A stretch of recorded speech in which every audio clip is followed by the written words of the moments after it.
May nakita tayo na niyog na may ano guys, may tubo na.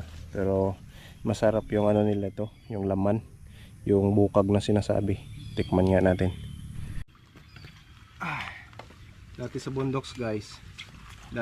bundok guys, pag nagtatrabaho kami like magkupras at manguha ng mga bambo, pag nagugutom kami, ito yung kinakain namin, yung laman nito.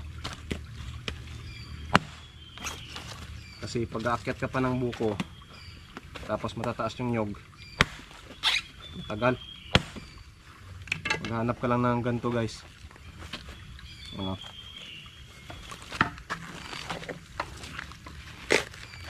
Yan, sarap to.